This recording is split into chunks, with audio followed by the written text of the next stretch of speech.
Welcome back to another reading and correcting of Crimson. With me, Kindar, the Tiger Writes, and Ty, the Tiger Supervisor. Today we are doing Chapter 3. Alex looked at the door to his apartment and realized he had no idea how he'd gotten there. One moment, he'd been looking at the Luminex building. He remembered the sun reflecting off the surface, blinding him for a moment. Blinding him,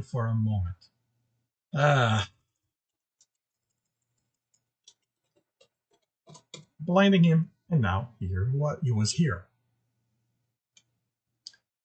How had he gotten in without his ID card? Had someone recognized him after all this time and his changed appearance? No one would have let him in looking the way he did, would they? The door wasn't opening. It wouldn't, since he didn't have his ID. The only other way in was the biometric sensor. He remembered entering Jack's reading so he could come and go as he pleased. His own had been entered when he took possession of the apartment, but it couldn't still be there, could it? There was only one way to find out. He hesitated a moment. A moment here? I'm working so hard now not to use it. A moment, an instant. I find them meaningless. If it's worth mentioning, it's worth doing so with. If the delay is worth mentioning, it's worth doing so with a level of precision. A few seconds, a few minutes, an eternity. No, an eternity I don't like that much, but a moment, I will use it very sparingly now. He hesitated a moment before placing his hand on a plate next to the door. It blinked, then turned green. The door opened, and he found himself standing before an opening, unsure if he should go in. He had to go in. He couldn't just stand in the hall staring in, but he didn't want to go in. He couldn't shake this fear that once in, the door would close, lock, and he'd be imprisoned again. He knew the fear was ridiculous. He'd been released, he'd signed the papers, so they didn't have a reason to hold him anymore. And his things were in there. That was food. His stomach growled. It was that thought that made him cross the threshold. The door closed behind him, and he stood there for a moment. "Jack?" he called out tentatively. "Jack, I'm home." He hoped, prayed for a reply. You see, the Somalian's head poke out of the kitchen of the bedroom would tell him that his last months had been a horrible dream. To see him smile would have made what he'd endured worth it. No Somalian answered him. No one poked out of a doorway and smiled at him. It had all been real. He realized he was crying, and he forced the tears to stop. He didn't want to cry anymore. Jack was gone. Tears wouldn't change that. Wouldn't do anything to bring him back. The box littering the living room surprised him for a moment, but they made sense. The company wouldn't have left his apartment alone while they held him. Alone? Empty. While they held him, if nothing else, they'd want to give it to another employee. He wondered if someone had lived here while he'd been away. He didn't check the boxes, headed for the kitchen, was relieved to find the fridge was stocked with fresh food. He didn't care if it had been the previous tenant's food, or if the company had restocked it. He took out fruits and vegetables and ate them without bothering to prepare them. The rich taste ignited his hunger, and he devoured them, moving to ready-to-eat meats once he was done. He was about to start on the cake when his stomach protested. He couldn't believe he'd overeaten like that. After months of minimal eating, he stuffed himself. No wonder he felt sick. He'd have to be careful. Maybe he could use this opportunity to try and keep his weight down this time around. Once the worst of it passed, he went through the boxes and found the bed linens.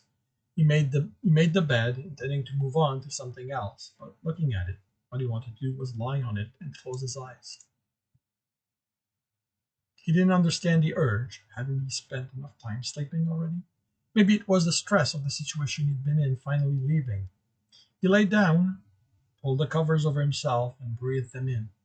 He fought the tears. He fought them hard, but they won. There was no trace of Jack's smell left in the sheets. They'd taken even that from him. He was alone, he realized as he fell asleep. Utterly alone. Alex woke with a start. He'd heard something. Jack? He called. Is that you? How was the interview? Alex felt odd asking the question. He saw someone in the doorway, tall, broad-shouldered, almost invisible in the dimness. Jack? Alex asked. What's wrong? The form stepped into the room and Alex shied back. That wasn't Jack. Jack doesn't exist, the form confirmed, and by reflex, Alex wanted to contradict him. He was right there, the same dark brown fur, the speckling of white throughout it, but the body language was all wrong, as were the eyes.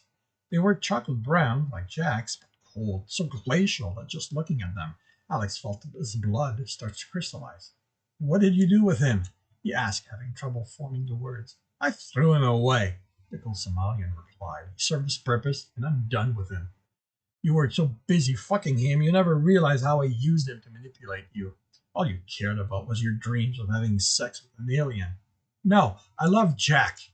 The alien was standing over him, laughing. You think Jack loved you? It was just a thing I used. He did what I told him to do. He fucked you when I said so. Jack was nothing. He is nothing. Alex hit the alien, but his blow had no strength. No, he was real. What we felt for each other was real.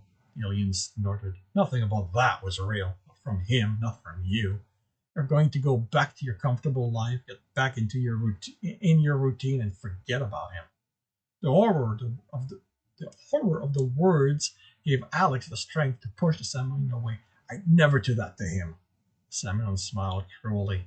Don't lie to me. I know you. You care more about saving your own skin than him. You'll never be able to work up the courage to come get him. Let him go, please. You said you didn't need him anymore. If you need me to do something, I'll do it. Just give me back Jack. The alien laughed again. It was a scary thing. Anything I want? Or do you mean what you want? If I fuck you, will you give up on him? No, I'd never let you touch me. You're a monster for hurting me like this. I want Jack, not you. You think a sniffling thing like you has any chance against me? The only thing waiting for you if you take me on is death. And that's if I decide to be kind to you. You think I let you live because I thought it was something good to do? No. I knew you'd suffer. I wanted you to suffer. Because you want him so badly, I'm going to keep Jack to myself forever. No, you're going to give him back to me. Samalian leaned in close, making Alex press back against the mattress until he couldn't move further. Come and get him, the alien whispered. Come, find me if you think you're strong enough. I'd love to see you try. No, Alex's eyes snapped open and he sat up, scanning the room. It had been a dream. What the alien said chilled him. He didn't want any of it to be true. Jack had loved him as much as Alex had loved him back. That had been what was real. The voice that had hounded him during his incarceration was silent. Wasn't there to edge on his doubt in Jack or what they'd felt for each other. But instead of comforting him, he felt worse. He couldn't doubt that he'd been used. The louder he denied it to himself, the more he knew the Somalian called Tristan had used him and Jack. He forced himself out of bed and realized he hadn't bothered undressing. He threw what he was wearing away. He never wanted to see those clothes again. He found clothing in the box, along with the toiletries he'd been looking for and kitchen utensil. Showered, dressed, and went back to taking things out of boxes. Then he found the hologram. He hadn't made any recording of Jack. He'd been too busy being happy, and he also thought there would be more time for them. This had been one of the rare exceptions to that. They'd gone out for a walk in the park, and Alex had left Jack only long enough to go buy them snacks. Coming back, Jack had been looking up at the sky, thoughtful, and without thinking about it, Alex had snapped a hollow of him. He was going to take one of himself, Alex remembered thinking, as a matching set would look good on the living room shelf. But he'd fallen sick then. He could still do it, but without Jack here to share them, it felt wrong. He held the projector against his chest. He thought he'd lost everything with Jack, but he still had this one reminder. The possibility that Jack was just using him nagged, but with this, he could hang on to the belief, the certainty it had been real. And then he found the statue. the reproduction of the Defender. Alex smiled at the memory of the game they played in the market, each buying an inexpensive gift for the other. This time, he wasn't able to keep the tears from falling. To keep the grief from overwhelming him, he spent the rest of the day putting things away. Once done, he ate. After his second plate, he forced himself to stop, but he wanted more. He was ravenous, but didn't want to be sick again. Cleaned the kitchen and stood in the living room. The place like it was his again, but it didn't feel like it. He had to get out. He was in such a hurry to leave that he almost forgot his ID. It had been in a box with pots, almost as if the company didn't care if he found it. That he'd lasted this long surprised him. Without Jack, the apartment felt worse than empty. It was a void draining something vital out of him. While busy, he hadn't noticed, but the moment he stopped, it had been there, ready to eat him. Once he felt better, he walked. Without a destination in mind, he was surprised when he found himself at the transit station. He wondered why his wandering had taken him there. Wasn't like he could take it anywhere that would help. Except that wasn't true, was it? There was one place that had always felt comfortable to him. Not so much like a home, but a place where he felt welcome. A place filled with familiar sounds and voices. The clinking of glasses and thrum of the indistinct voices made Alex smile as he entered Alien Nation. He made his way to the bar, nodding at the aliens he knew. "Alex!" Alphalar greeted him, placing a drink before a scaly insectoid being. "Where have you been? It's been so long since you've dropped by, I thought you'd abandoned us." One of the Jolarnian's head tentacle reached back for a bottle while Alphalar placed a glass before Alex. He took the bottle and poured the dark liquid into it, filling halfway,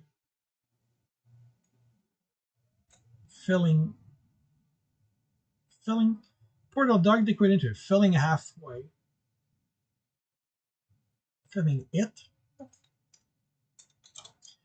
halfway, then topped it with a clear liquid, turning it to amber blue.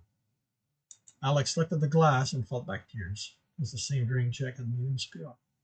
"Hey, Alex, are you okay?" He shook his head. "I lost someone." One of Alphalar's tentacle patted his hand. "I am sorry. Was it difficult?" Alex nodded. "At least you can take comfort that he's at peace now. The universe will look after his spirit." He stared at the Jolarnian. Alex knew he meant to comfort him. His words just served as a reminder that Jack wasn't at peace. It wasn't the universe looking after him. It was Tristan. Alex stood. "I'm sorry, this was a mistake." He turned and stopped in the process of taking the next step. The memory of Jack bumping into him and making him spill his glass hit him, and he couldn't move. When he was able to again, he hurried through the crowd, pushing them out of his way, not caring about the curses he received in a multitude of languages. He fought the tears the entire way back to the apartment. He reminded himself over and over that he didn't want to cry anymore, but they wouldn't listen. At least he managed to last until he was in his apartment. The door closed before the tears burst out and he crumbled to the floor. Alex froze before the building's entrance, the flow of people continuing around him. It was Monday, and he was ready to get back to work, to get back to his life. At least he thought he was. Now he wasn't sure. Would the guard even let him in? With a breath to center himself, he let the flow of employee carry him inside. The guard didn't even glance up from his station when Alex swiped his ID. He was just one of many faceless employees. Even the other employees didn't bother looking at him. One of them had to realize he hadn't been around for months, but if they did, they kept it to themselves. By the time he reached the floor where the coercion department was located, he'd grown to expect the same there. But he was welcomed with smiles, handshakes, and hugs, calls of "welcome back," "we're glad you got better," and "isn't it good the company takes care of your medical bills?" Confused them. He kept his responses non-committal, and he was able to piece together that as far as everyone was concerned, Alex had gotten seriously sick and that he'd been hospitalized. He kept his responses non-committal, and he was able to piece together that as far as everyone was concerned, Alex had gotten sick.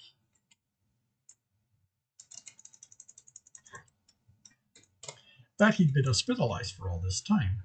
He couldn't believe they thought the story was true. But playing along, not wanting to make waves on, but he played along, not wanting to make waves on his first day back. He thanked them for their well wishes, but dodged giving details of what he'd suffered from by saying he wasn't ready to talk about it yet. With grave nods, they indicated they understood and made sure he knew they'd be there for him whenever he was ready to talk about it. Even his supervisor wished him well. It was so strange to be back at his desk, surrounded by his coworker. It felt so surreal that until his first order came, he wasn't sure he'd be able to do his job. But the moment he had a target, he went after it with abandon. He fed his sense of loss and betrayal into his attacks, and he was effective. He'd always been good, but now, with his anger feeding him, he cut through the system's defenses with ease. He talked down the opposing AI and showed them no mercy. As soon as he was done with one attack, he requested another target. He only left his desk for bathroom breaks and food, which was where he saw his interrogator again, standing in a corner of the cafeteria, trying to be discreet as she watched him. He did his best to ignore her, but the idea that she was still there after what she had put him through made him nervous. He fed that in his next attack and quickly forgot about this problem. It was later in the day when, done with his attack, he looked up from his terminal with a sense that unusual sounds had been going on for a while, gasping. He didn't immediately see anything, so he packaged the file he'd extracted from the target server and sent it off to the parsing department. They'd be the one with the detailed list of what they needed out of the files, and they'd take them apart until they had everything. The gasps drew closer and looked up again. An older man was walking down his row as if he owned the entire department. The gray suit he wore was perfectly cut and looked expensive. The kind of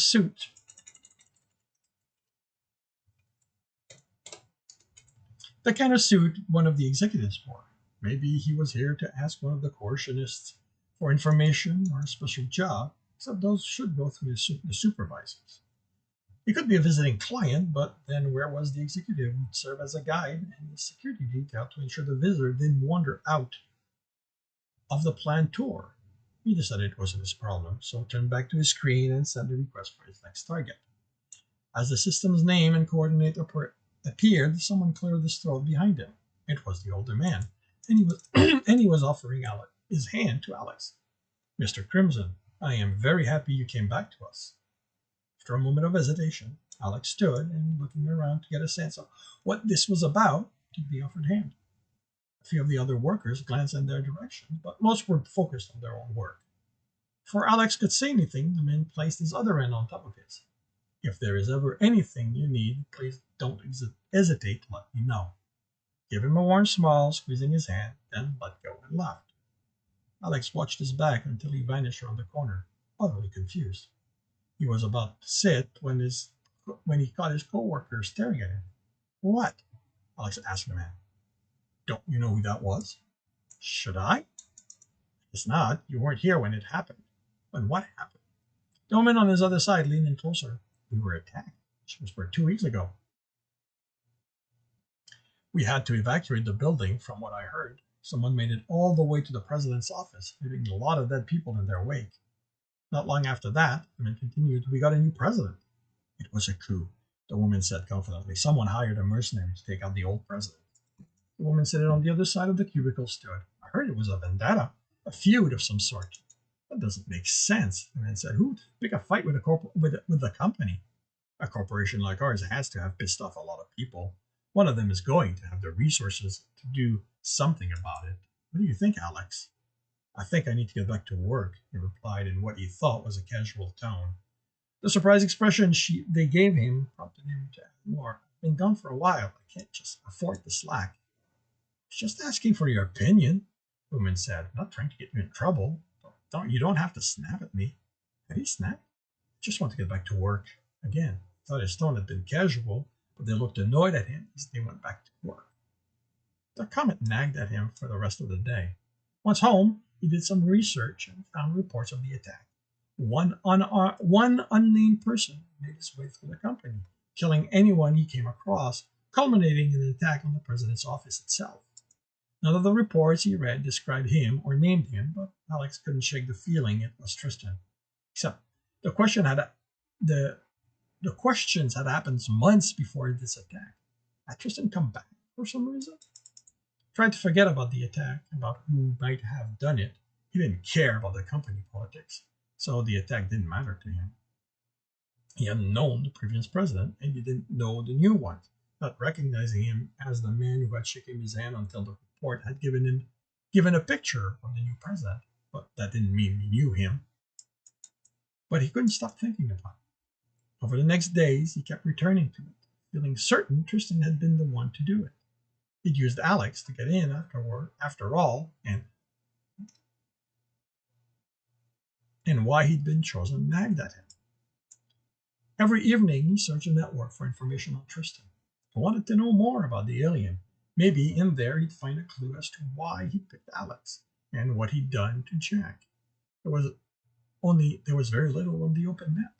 He was a criminal who had a history of mercenary work and was wanted on multiple planets, but there were no details on what any of the crimes he was wanted for. Alex could find indications the information had been there at one time, but someone had gone around and removed it. Tried to trace who had done it. If he could do that, he'd be able to find something that had been removed, but his house computer wasn't powerful enough to coerce the node into cooperating with him. He needed something more powerful, like the company's system. And this concludes Chapter 3 of Crimson. If you're enjoying this, leave a like. Subscribe and hit the bell if you want to be informed of when the next chapter will be up. If you want to read the book as well as the rest of the series, they're available on all major e-retailer. The link is in the notes, as is the link to my Patreon, should you want to support me. And to my Twitch, should you want to watch me read these live or write other stories. And with that, I shall wish you a good day.